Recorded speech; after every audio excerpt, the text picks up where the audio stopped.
Hi, my name's Rachel, and today we are discussing a no longer available Taylor Swift and Travis Kelce inspired novella called Roughing the Princess by Ivy Smoke. Taylor Swift has been everywhere over the past year, it seems, and today's video is no exception. Today's video was directly inspired by the fact that Taylor Swift has been everywhere and her newly founded relationship has been constantly talked about in media. Now, why is this book no longer available? Probably because it should not have been written in the first place. This book, according to the author, was written in 3 days, which is often a bad sign in and of itself. Being inspired by real life events and writing fan fiction about those events is a common thing. Selling it is where it gets into questionable territory. Scarlett Johansson once sued a French novelist for 50,000 euros in damages, alleging that his work of fiction made fraudulent and defamatory claims about her and her private life. But even just the fan fiction part itself, when you're writing steamy scenes about real people, feels to be at a bare minimum like a privacy violation. Which brings me to a question I want to ask. Are you watching me on public Wi-Fi right now? If yes, is your private data okay? Because this video's sponsor, Surfshark VPN, keeps your online identity safe by encrypting all the information sent between your device and the internet. This keeps your personal data protected from big companies or cyber criminals. A VPN, or a virtual private network, encrypts your data online and helps to secure your personal information when you are using public Wi-Fi. But it's also important for home use as well. Surfshark encrypts all of the data sent via the internet so that no one can steal your passwords or your photos or your videos or your sensitive data. You can even change the country you're accessing the internet from in order to access and unblock content that might be restricted geographically, like external news if you're in somewhere like Canada, but also entertainment. Netflix here in the US no longer has The Office, but I just switch over to the UK and voila, I'm rewatching for the 513th time. Surfshark has 3,200 plus servers in 100 countries, and you can use Surfshark on one account but unlimited devices. Surfshark's clean web feature blocks ads, trackers, malware, and phishing attempts, allowing you to surf the web safely. Surfshark itself does not monitor, track, or store what you do online. This means no connection or activity logs. Surfshark offers its users complete privacy and protection online in a variety of products, such as their alert system, which will monitor your personal data, check for potential breaches, get real-time alerts, and protect your identity. Get started in securing your privacy with Surfshark. For an extra 3 months free of Surfshark VPN, go to the link below. That's surfshark.deal/readswithrachel. It's linked below, and you enter code readswithrachel for an extra 3 months free. And since Surfshark offers a 30-day money-back guarantee, you can try it all risk-free at the link shown on screen, which can also be found in the description. And thank you so much to Surfshark VPN for sponsoring today's video. So Roughing the Princess by Ivy Smoke is, as I said, no longer available. I would say that the majority of people who read this, at least that I saw, gave the same feedback, where this was uncomfortable to read because it's very obviously about these real life people. And if I were either of these real life people, I would be mortified that this had been written about me. Not just because it's badly written, but because being so sexualized in this way would be uncomfortable for anybody. I read the published work of Taylor Swift Travis Kelce fanfiction that was available on Kindle Unlimited hours before the author scrubbed any mention of it from the internet. And also it was really bad, so let's talk about it. Did that go the way you thought it was going to go? The way that Book Talk saw this was like, no. And it just got snatched up from Kindle so quick. I know 2 people who had downloaded and read it and literally gave it like 1 star. We all agree that this is a very weird situation that we shouldn't be doing, and is very clearly a money grab situation, because what she did was read a book in 3 days. It's very obvious that she wrote this book in 3 days and had no editor. If you have not seen, Roughing the Princess was taken off of the Kindle store, thank goodness. I am hoping that any of the paperbacks that were ordered, those orders are canceled and not fulfilled, because I don't think anyone should have a physical copy of that nonsense. But it begs the question, the author has pretty much removed any trace of it from her profile, is deleting comments about it. So did she delete it because of the hate and the backlash? Or did Mother send a cease and desist? Despite the fact that it starts with this disclaimer, this book is a work of fiction. Names, characters, places, and incidents are fictitious. Any resemblance to actual persons, living or dead, events, or locales is purely coincidental. Sure. And the lie detector test determined that was a lie. Honestly, despite seeing a few reviews on TikTok, I had no idea until I cracked this sucker open how much that sentence there, that disclaimer, would prove to be untrue. There is almost nothing differentiating the people in this novella from the people it's inspired by. Now, I don't know for sure why this was removed. I do know that the author admitted this was inspired by Travis Kelce and Taylor Swift.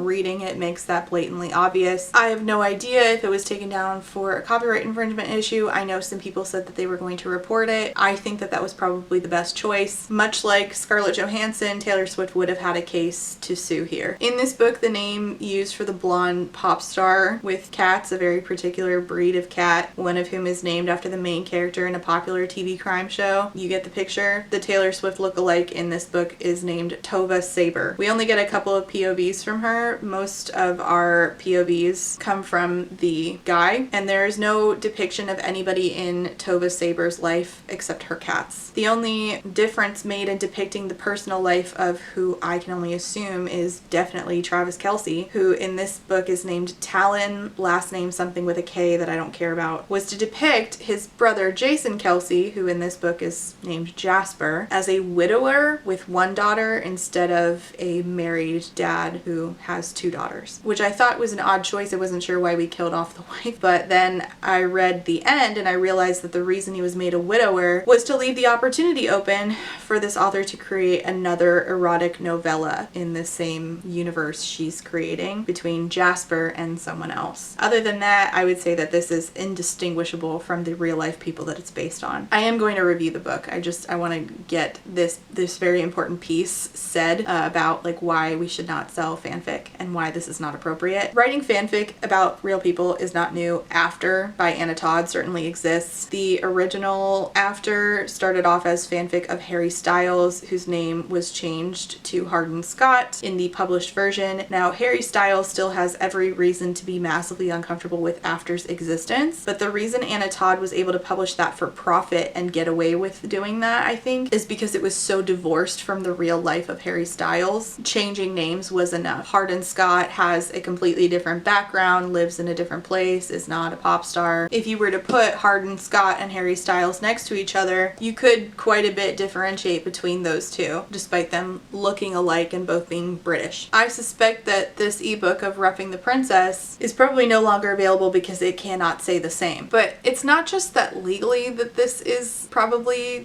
not legal. Ethically, it's also a mess because these are real people who are having their real lives written about at some points beat for beat and purely for titillation. It's similar to the conversation, not exactly the same, but similar to the conversation that we were having several months ago in the book community about sexualizing real people, particularly a hockey player and his wife came forward asking for book talkers to stop sexualizing him. And it turned into this very big conversation. I will leave a link to Mari's book down below. She talks about it quite a bit. This blurring of the lines of book boyfriends and real people has got us to a point where it's having to be explained to people, hey, sexualizing other people is inappropriate. Whether they're a man, whether they're a woman, you should not be sexualizing other people. And when they tell you, hey, I feel uncomfortable, it's time to back off. So I'm going to run down the book for you and show you how indistinguishable this is from the real life people. Chapter 1 is called Be Bad For Me. It says, you're used to people worshiping you on stage, I said. I lightly tugged on her hair, exposing her neck to me. Oh my god, this makes me so uncomfortable. Oh my god.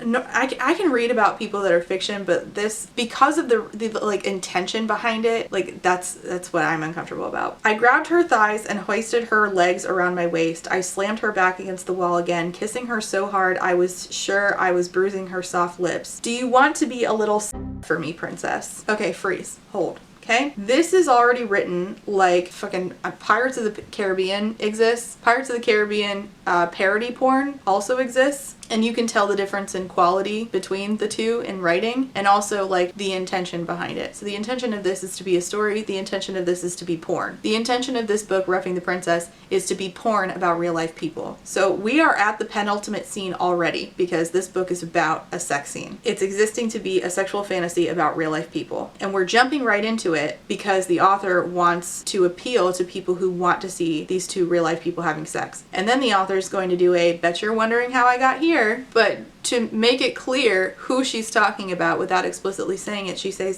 things like this. I wouldn't end up as a lyric in one of her new songs. She wouldn't be cursing my name. She'd be begging me for more. Wait, hold everything. This is about to be the best moment of my life. But first, I need to back up a second and start from the beginning, because I never in a million years thought Tova Saber would be seconds away from letting me devour every inch of her. Never in my wildest dreams. I refuse to actually attach a clip in here of any Taylor Swift song. So just know that yes, Wildest Dreams is Taylor Swift song, and the line cursing my name is a line from My Tears Ricochet, also a Taylor Swift song. So you can see the author winking at you despite the disclaimer at the beginning. But this book isn't remotely close to being written like My Tears Ricochet, which in my opinion is a great song. This book is basically that AI song that people are using to try to convince other people that Taylor Swift has dropped a new single. I'll leave a link down below. I don't think I'm supposed to use even, I assume that song was not made like ethically, because you know, AI, but if you're curious about what I'm talking about, I'll leave a link down below to a TikTok. So now we're rewinding to the beginning of them hitting it off. And yes, these two met in basically the same way that the real life people met. The only thing missing is the friendship bracelet, but I guess somehow the author thought that might be a bridge too far. Chapter 2 is called Game On in July, which I believe is when, you know, the people this is based off of did in fact meet. You did not, my brother Jasper said with a laugh. What did you think would happen? That she'd bring you backstage and give you head before the show? No. Well, maybe, I smiled. Talk about a throat warm-up. I hate it. This is ridiculous. This is terribly written. Oh my god. And it's like 12-year-old juvenile boy humor. I can't believe that she thought that this was something worth making money off of. Straight to jail. Jasper shook his head and pulled on his earphones. I can't wait to bring this up on the podcast. The podcast? That's interesting. What two brothers are in the NFL whose names also start with a J and a T, last name starts with a K, that also run a very popular podcast together? I'm gonna bet that you have a good guess in mind. We're not talking about this on the podcast, man. Then you shouldn't have mentioned it right before we started recording. So they get into recording the podcast. Before we started recording, Talon was telling me about his experience at the Tova Saber concert the other night. Care to tell us more, Talon? Talon says, she was performing in our stadium, so I went to check it out. I shrugged like it was no big deal, like I hadn't been excited about it as soon as I found out she was coming to Labyrinth Stadium. Labyrinth Stadium. Okay. I wasn't about to tell the whole world that I'd had a crush on Tova for years. I heard you brought her a signed jersey with a little note written on it. And he's like, oh, it's really embarrassing that I put myself out there and I got so badly shut down. I wasn't used to rejection. I was used to getting what I fucking wanted. Okay, great. So they finished recording this podcast and Talon's like, you cannot leave that part in about Tova Saber. You need to take that out. And Jasper's like, sure thing, man, I'll take it out. So this begs the question, does Ivy Smoke think that Jason Kelsey is in charge of editing the podcast between the two brothers? Maybe he does. I don't know. I don't listen to it. But I'm just... like, if you think about it for 3 seconds, oh my gosh, never mind. Shift 2, Talon eating dinner with his niece Sophia. This is where we drop the knowledge that Talon and Jasper live together and Jasper's wife is dead. Jasper comes in and says, remember the podcast that we recorded a couple weeks ago and how I said I'd edit out that segment about Tova Saber? Well, I didn't, and the podcast went live a few hours ago. You failed to give your number to Tova, and now she has it. So Talon is scrolling and looking at all the comments. So many fucking comments about me and Tova. Holy shit. Jasper says, I think hashtag Talva is trending on TikTok. She's a global phenomenon. You're just popular in the States. Talon says, we're world champions. World. And Jasper says, football is only played here and you know it. I mean, yeah, American football. The rest of the world plays football that we know as soccer. Once again, the United States just has to be differently different. And Talon's like, I have 2 Super Bowl rings. Do you want to guess who also has 2 Super Bowl rings? All right. After Jasper's wife passed away a little less than a year ago, I'd moved in to help him out with Olivia. So they live together, and assumedly this just makes it so that it's easier for them to interact because, you know, we are doing a novella, so it's just a shorter way to both get them to interact and ensure that we leave this open so that this author can write further smut novels about real people, except next time it's going to be Jasper. Woof. Killing off the guy's wife in order to write smut about him is a choice. So Tova Saber doesn't text him, and once again he says, I thought her denying me at her concert was bad. This felt worse because this was public. I was used to getting what I fucking wanted. This is how you know this was definitely written in 3 days and absolutely not edited, because we've already said that before. This girl was driving me crazy, but there was nothing I liked more than a challenge. Game on, Tova. Chapter 3, Total Bad Boy Vibes. Yep, that's the name of the chapter. 1 week later in August, Jasper says, I can't believe you actually shaved off your beard for her. I shaved it off for preseason, I said. It's my preseason stash. I do it every year. I'm so glad I'm here for this conversation. Truly. And their friend Mav says, oh, she hasn't texted you it yet? I bet she will now. I heard she loves going for mustache rides. I did ask Carlos who Mav was, and apparently it sounds an awful lot like Patrick Mahomes. Mav, Mahomes, you know. Well, hearing that she loves going for mustache rides, our main character Talon says, if it had been in an article, I would have heard about it. Not that I stalked Tova or anything, I wasn't a nut job, I just thought she was sexy as hell, and I love to fantasize about her lips wrapped around my...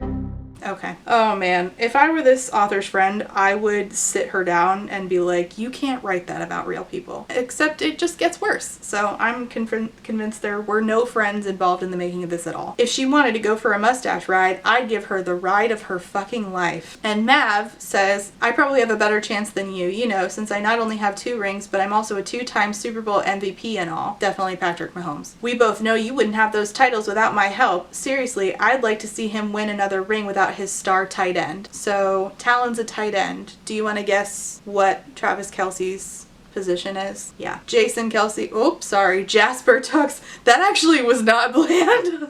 That just slipped.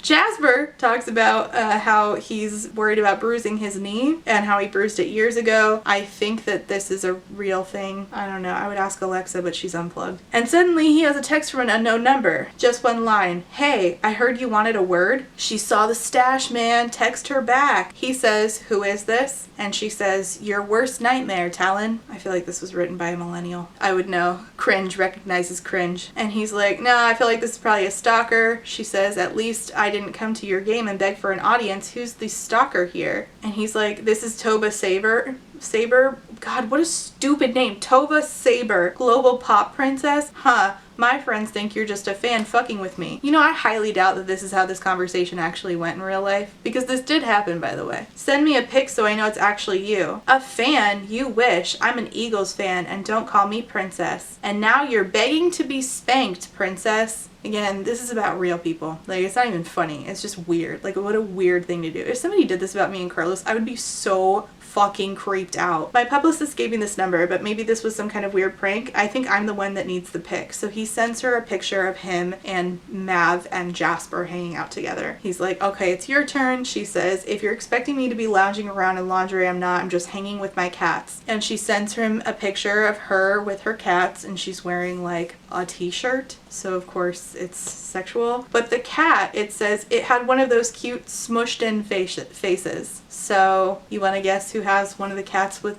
smushed in faces? Okay. Oh, Kendrick. That's their last name. Kendrick. They're Talon and Jasper Kendrick. He says, cute cat. She says, yeah, Richard Castle always steals the show. Richard Castle from the crime series Castle, as opposed to Olivia Benson from the crime series Law and Order SVU, which is, do you want to guess whose cat is named after? Okay. Took you all night to get up your nerve, huh? About texting him. She says, if you haven't noticed, I'm in the middle of a tour, and I know you've noticed because you came to my show. And she says, you have dogs, right? He says that he knows she has 3 cats, not just one. Do you want to guess who has 3 cats? Again, this is completely indistinguishable from these real life people. And he's like, yeah, I have dogs, but don't worry, I love pussy too. She sends an eye roll emoji, and chapter 4 is called The L-Bomb. And I'm thinking, no way are they gonna say I love you to each other in chapter 4. Oh boy. He's thinking about her, and it says, Tova had just gotten out of a long relationship a few months ago. My my last relationship hadn't lasted as long as hers, but the breakup was pretty recent too. You want to guess if that's accurate to the... Yeah, it is. And so she asks him about his most recent breakup, and he says, I thought too much about you the whole time. My ex didn't like that. She sends an eye roll emoji, and he says, you know, if you rolled your eyes at me in person, I'd spank you for it, princess. She says, I swear if you call me princess one more time, I'll be the one spanking you. A slap to the face would do. He says, my first preseason game is today. I typed out and hit send. Preseason, huh? Interesting. We don't have anything like that in my line of work. Yeah, she desperately wanted to be spanked. The fuck are those have to do? Okay, whatever. So he's playing football, you know, as the real life person does. Touchdown! Before anyone on my team could start celebrating, I dropped the ball, bent over, and grabbed my knee. I knew the cameras were zooming in close, wondering what was wrong. They'd already be focused on me, but I want them to zoom in. After a few seconds of pretending I hurt my knee, I winked at the camera and I winked at the camera and shimmed. Shimmed. Not shimmied. Shimmed. Because this was definitely proofread. Because I knew it would make her laugh. Well, that makes one of us, I tell you what. So he finishes football game, goes back to his phone, and it says that he has a bunch of texts from Talon, Tova. She's Tova, he's Talon, sorry. Oh my god, Talon, I can't even watch this. This is why I don't like football. He says, you love my touchdown dance, right? No, I hate you. Stop saying that. You know you love me. If this is even remotely similar to how this author writes when she isn't writing in a span of 3 days, I would not want to touch any of her books with a 10-foot pole. So after the game, he's sitting around, I guess he's thinking about her. It said, I'd been thinking about Tova so much that I'd drawn her. If you could even really call it a drawing. I was no artist. It's Tova Saber. I drawn her on stage in the center of Labyrinth Stadium singing into a mic while wearing my Minotaur's jersey. I love Tova Saber. Olivia, his niece, started singing one of Tova's latest songs. Yeah, me too. It's been like a day. Stop. So then he gets a picture from Tova of her. It says she was on a couch instead of her bed and she'd swapped out her old t-shirt for some bright red lingerie. The red matched her lips that she was biting into as she stared up at the camera. And then she texts and says, oops, sorry, wrong person. And he's like, what the fuck? And she says, got you, bitch.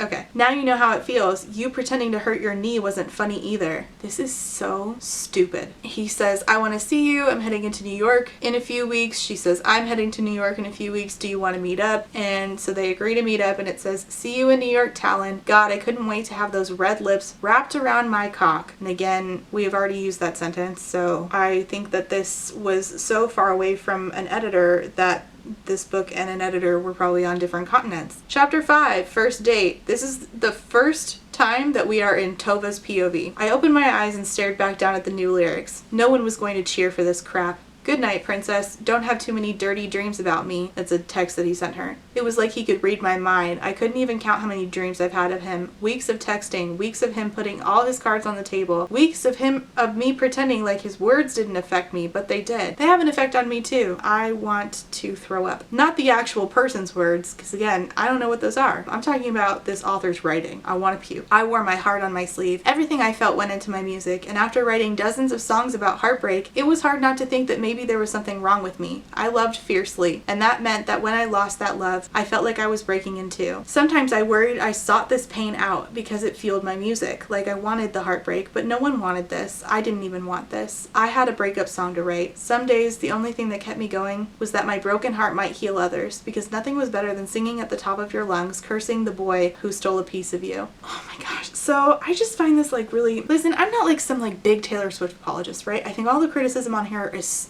valid. I don't have like a strong feeling towards her. I do like some of her music. It like really makes me feel things, but like as far as she goes, like you could swap her out with a different person and I wouldn't care. So I'm not like a Taylor Swift apologist, but I do know that I think that we have all had the conversation enough, that like the basic conversation about misogyny enough to know that like boiling down Taylor Swift to just girl who writes lots of breakup songs is kind of gross, and like that being her one and only characteristic that you write is kind of gross. But then again, nothing about this isn't gross. So, I don't know. If I was her, this would probably like really upset me. Talon Kendrick was insane and he made me feel better. He made me laugh. He infuriated me. He kept me up at night. And recently when I reached out in bed, I started to wish he was there. And I was frozen. I'd gotten ready. All I had to do was slip on my heels and walk out the door. But instead I was standing there. I couldn't date Talon Kendrick. I couldn't date anyone because it always ended the same. I was fucking cursed. My phone buzzed and I stared down at his words. So they're in New York and she doesn't go to meet him. I took a step for the door and then a step back. My heart was still broken, and if it broke anymore, I was worried I'd never be able to put the pieces back together. You stood me up, princess. He laughed, but it sounded forced. You know, I told my friends you were coming. The whole team is going to be giving me shit for this. Hell, they've already given me shit. I'm in the friend zone, right? That's what that is? That's what this is? Baby, I don't want to be in the friend zone. Do you have any idea how long I've been waiting to date you? I've been in love with you since high school. I actually lost my virginity to one of your songs, and I was thinking about you the whole time. I want to not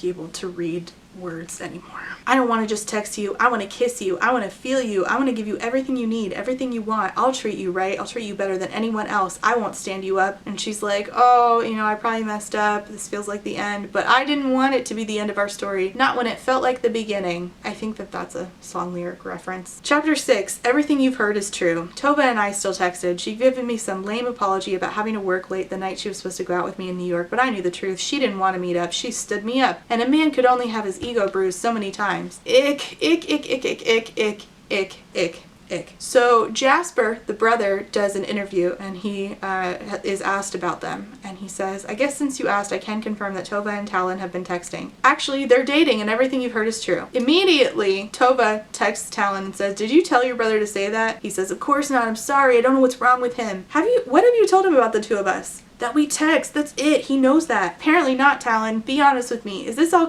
some kind of PR stunt? Are you kidding me right now? No, I'm not joking. Tell me the truth. Why have you been texting me? And he thinks to himself, because I'm fucking in love with you. He answers her, you know why. And so she says to him, Talon, everyone is going to be talking about this now. So what? I texted back, so what? And she's like, Talon, I don't want people talking about us. He says, sorry that the idea of people thinking we're dating is so embarrassing for you. She says, I'm not embarrassed by that. I just like to keep my private life private, don't you? And I'm like, how could you write that and then write this and sell it for profit? I could never be embarrassed by you, he said, or she says to him. You said you loved me since you were a teenager. You may have mentioned that you lost your virginity while listening to one of my songs. He asked her, you know, what did I say while drunk? And he's like, well, I came to see you at Labyrinth Stadium. I tried to meet you in New York City. It's your turn to show up for me. Why don't you come to my game? If you come out, we'll give this thing a real chance. His brother's like, so is she gonna come to the game? And it says, the ball is in her court. Sports jokes. Chapter 7, game day. She hadn't responded to me for a week and a half, and for a week and a half, all I thought about was her. You'd think that her not speaking to me would make me believe she wasn't coming to my game today. Jasper says, Mom is going to be so excited. Is she coming early? Let me text Mom. Talon's thinking, Tova thinks I'm a player. She thought this was some kind of twisted PR stunt. Apparently she thought very little of me. So they are playing, and it says, everyone is talking excitedly.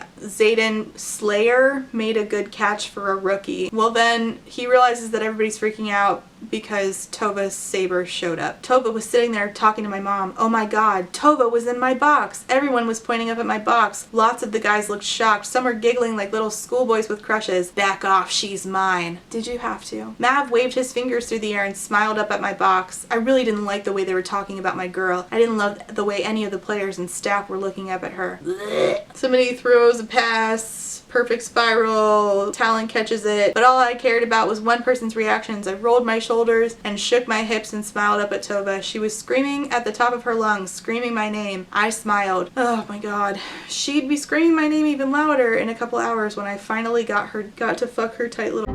Oh my god, I just can't. When it's about real people, like, it's not even funny. Tova was still cheering. I hope she didn't wear out her throat too much because there wasn't a chance in hell that I wasn't going to celebrate this win with her red lips wrapped around my... That's 3. You can't write a different sentence? Jesus fucking Christ, I can't believe you sold this for money. Tova laughed. I actually have a bone to pick with you, Jasper. This is afterwards. Maybe you don't talk about me during your interviews. I'm like, again, so you recognize that this is a person who in real life likes their privacy, but you then wrote this about them. They finally meet up. They hug, and he's like, you came. And she says, I haven't yet, Talon. Everyone was snapping photos. She's signing everybody's jersey. She was sweet, kind, and she kept stealing glances at me. It seemed like she wanted me me jealous. I just knew in my gut that she was kinky as hell. Imagine, like, these are real things that happen. Imagine, like, recreating, like, real people doing things for your sexual entertainment and then selling it for money. I don't know, something about this is just, like, extra. Like, I can like read and laugh about, like, sex scenes in, you know, Desperate Measures by Katie Robert, right? Like, a lot of sex scenes are just, like, over the top and I can't help but laugh, but, like, I can't even laugh at this because it's real people. Then we move into him, like, what the whole point of this is the sex scene, right? So we're about to get there, and I'm just gonna, like, warn you now because it's, like, gross. So if you just want to skip it, just know that it's, like, it gets, like, almost exhibitionist. There's, like, spanking, there's stupid football jokes, and if you want to skip to the end, just skip to this. I'll talk about some of it, but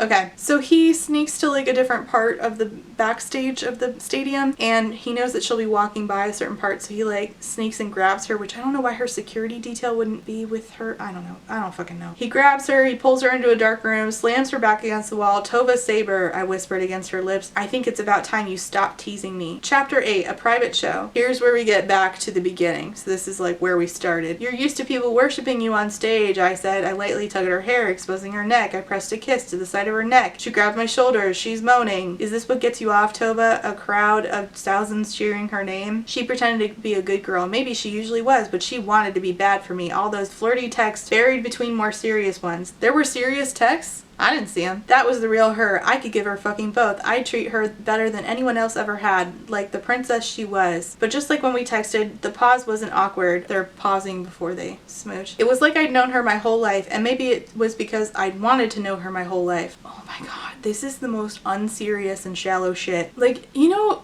that, like, smut can still have some depth? You know, you can do both. Do you want to know what kind of man I really am? The real me? What kind of man are you? I pulled her off the wall and set her down on her feet. The man whose name you're going to be screaming in a few minutes. That's the kind of man you are? That's it? That's the measure of your manliness? Okay. Well, then she's like, not so fast. And she makes him, like, close his eyes, and then the lights turned on and a whistle blew, and she was wearing yellow lingerie with a red garter belt. The straps from the garter belt were clipped to her red thigh-high boots. She was wearing the Minotaur's colors. She'd planned this whole thing. I'm used to be the one performing, and I didn't let you come backstage at my concert, so I felt like I owe you a private show. And then, so she, like, goes down on him, and it says...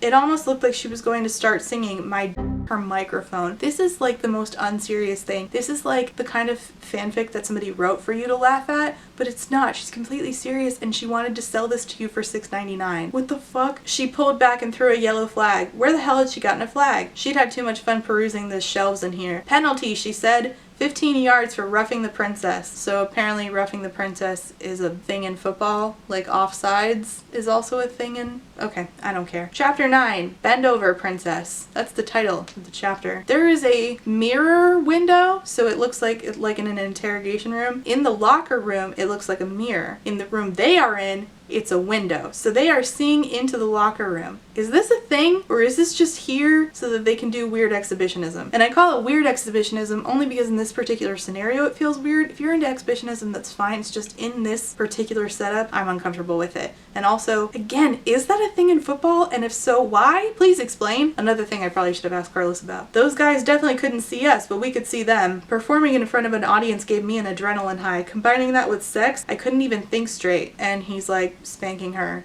And they're having sex. Chapter 10 is called Soaking Wet. Her blonde hair cascading out of the bottom of her helmet. Yeah, she put a helmet on during sex. The only thing remaining on her was her garter belt, her thigh-high boots, the whistle, my handprint on her ass. I was really fucking fond of that handprint. Oh my god, this is just bonkers nonsense. Chapter 11 in Tova's POV, which we only got like 2 or 3 times. He spanked me again. That's for not speaking to me for over a week. I regretted that. I needed time to figure out the shit running through my head, but mostly I just been winding him up. Oh no.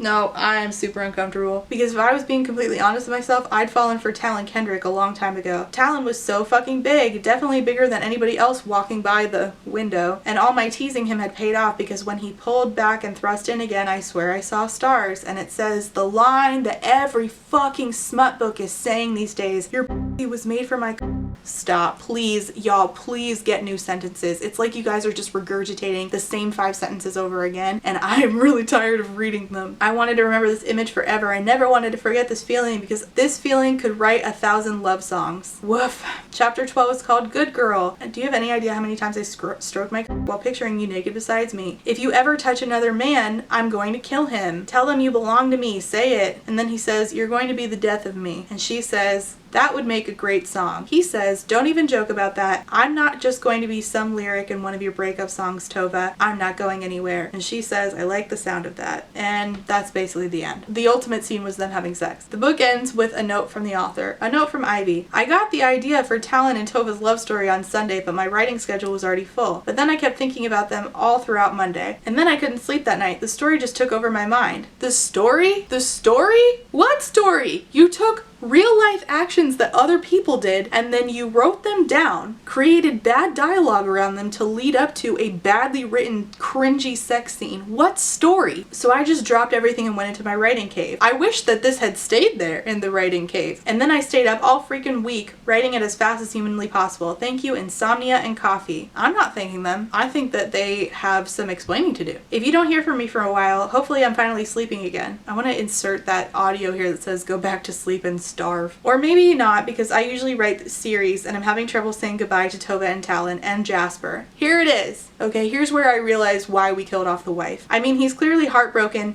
and needs to find another great love, and something makes me think Mav's stalker might not be done stalking him. We didn't even give Patrick Mahomes' wife a part in this, because both of them, Patrick and what is his name? Jason, are opportunities for more smut books. Why have their wives around? Who needs sleep anyway? I bet Talon and Tova aren't sleeping tonight either, winky face. Gah, my heart with those two. Hopefully you freaking love Talon and Tova's love story. P.S. Go Eagles. Before you go, please consider leaving an honest review. No problem whatsoever. Here's me doing that. This is terrible. This is terrible. It was terribly written. It was a terrible thing to do to these real people. The only thing not terrible about this is that it's no longer available for purchase. I read a lot of stuff that has like cringy sex scenes in it. I'm very picky about sex scenes in general. There's nothing wrong with writing smut. It's just I'm very picky about it. But this, there is something wrong with this. It's beyond cringe, it's uncomfortable, it's inappropriate. So there's my honest review. Don't do this. This is just nasty behavior. And my God, like, you spent how long on this? 3 days, a week? I'm not sure. The end note makes it confusing. Some stuff she says makes it sound like it was written in a week, some in 3 days. And nobody over the course of the week was like, hey, this is actually a terrible idea. Or at least, bare minimum, being like, hey, maybe I should proofread that for you so it doesn't look like absolute dog shit. Where were the friends? Where were the friends? Terrible idea. Please don't do this. Leave your comments and questions and thoughts down below about this, even though, you know, obviously the thought behind this was non-existent. No thoughts, head empty, completely, I think describes what this was. But if you have thoughts, leave them down below. And before I go, check out Surfshark VPN, and thank you again to Surfshark for sponsoring today's video. Thank you so much for watching. See you next time. Bye. Hello, it's Trashcan Rachel, and I'm just here to say thank you for being a friend to my Therapy Bills patrons, and those are Alexander, Brittany Bobitney, Cami, Choco's Waiting for Not All Men podcast, Chris, Dalton, DJ Rocktopus, Ellie, Emperor's New Blues, Aaron with 2 E's, Eric, Ethel Go Lightly, Galaxy Bot, Jack, Jesse, Jill, Jess, John E, Julie D, Kelly No K, Casey McKenzie, Kate W, Caitlin M, Quinn, Lady Kittybug, Lemon Jelly, Lex, Lily B, Max B, Mixer Boneless, Alice, Panoramic Demon, Peggy Lou, Rain, Reese, SJ, Samar, Scarlet, Shiny, SMK, Spoopy, Steph B, 2 Orbit, White Raven 13, Zorvictia, and Chai Guy. Thank you all so much for being here and being a friend. And last but not least, before I go, I have to say thank you for being a friend to my Potato Search Marxist patrons, and those are Alejandra, Alicia, Amanda, Amanda D, Andy, Angelica, Anita, Artie the Ninth, Ashley H, Ava, Ballads and Bookends, Beck, Blake Lemon Pants, Blythe, Bookish Bats, Bookish Brainrot, Bree, Caitlin, Cardinal Ginger, Carlin, Casper, Kate W, Catherine, Kathy, Chris, CJ, Clementine, Cole, Colleen, Corwin, Cosmic, Danielle, Darren, Deborah, Diet Goth, Dilf Enthusiast, Dorian, Dorothea, E.T. Cosgrove, Ebby, Emerald Dodge, Emily A, Emily L, Emma, Aaron, Ezra, Fiona, Gadarn, Hannah C, Harpy Kuro, Haley G, Ilianaka, India Inks, JM Tennant, Jakenna, J is on Olympus, Jelly V, Jen Michelle, Genderqueer, Jenny G, Jessa Sue, Jillian, Jojo Bookish, Kat, Catherine, Katie L, Kaylee, Kayala, Kendra, Kiara, Laughing Cat Dog, Laura, Lauren, Lazarus Ray, Library of Scars, Lindsay M, Lisa B, Lisa L,